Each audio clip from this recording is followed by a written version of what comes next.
In the early 1960s, Jane Jacobs wrote the book The Death and Life of Great American Cities, a critique on urban planning of the 1950s and 1960s.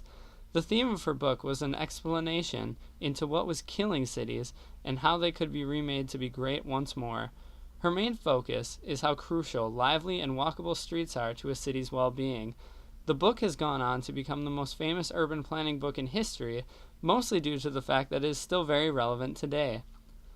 Originally, cities were all very dense and walkable, held together by a network of streetcar lines that went into many streetcar suburbs, and connected the suburbs to the center of the city, and connected to one another by networks of intercity rail lines.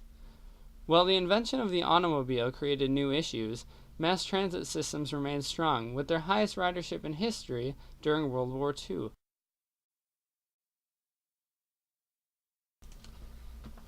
In the 1950s and 1960s, the government began building a massive national system of grade-separated roadways called the interstate system. There was a belief that cities of the future should be built entirely around the automobile. These government-subsidized freeways proved disastrous for major U.S. cities and began a vicious cycle of incentivizing more suburban growth, widening freeways to accommodate that growth, and in doing so incentivizing even more outward growth. These new suburban communities were built with a hierarchical road system instead of the traditional grid system, making walking nearly impossible and dangerous.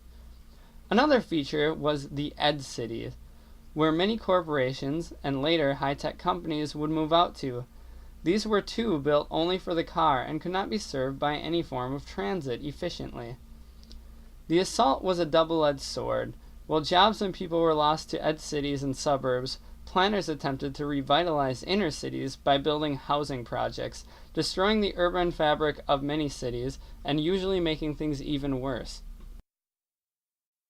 As the urban exodus continued, cities began to lose their tax base, causing city services like utilities, education, and police protection to crumble.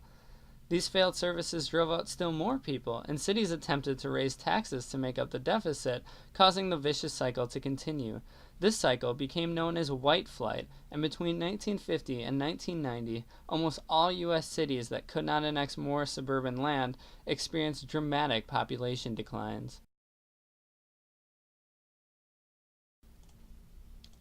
Fast forward to today, and not much has changed. We continue to build unsustainable car-dependent areas on the outskirts of our cities, deepening our dependence on fossil fuels, our obesity epidemic, and air pollution. Even medium-sized cities around the nation are susceptible to this.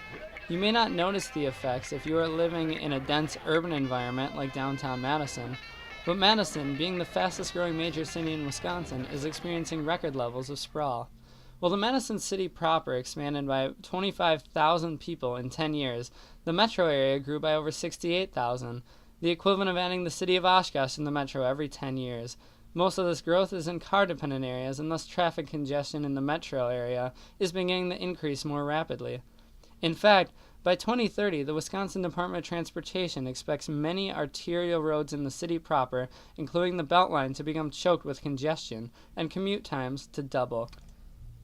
Lack of mobility in our nation's metro areas is a big problem because our metro areas are where most of our population, gross domestic product, and businesses reside.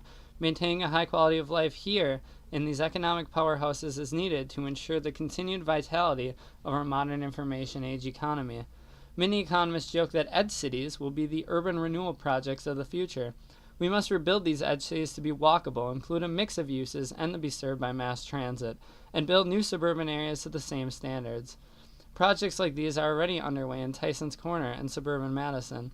These same mass transit systems can be used to reinvigorate our neglected core cities and draw investment inward instead of outward into more suburban areas, while high-speed intercity rail can connect these cores together into one economic unit. These mass transit systems will support high-quality urban environments with dense and walkable streets. These are the kinds of areas Jane Jacobs was looking for to ensure our cities remain great cities. And because so much of our national economy depends on our cities in our modern information age society, it can also ensure that we remain a great nation in the world into the future.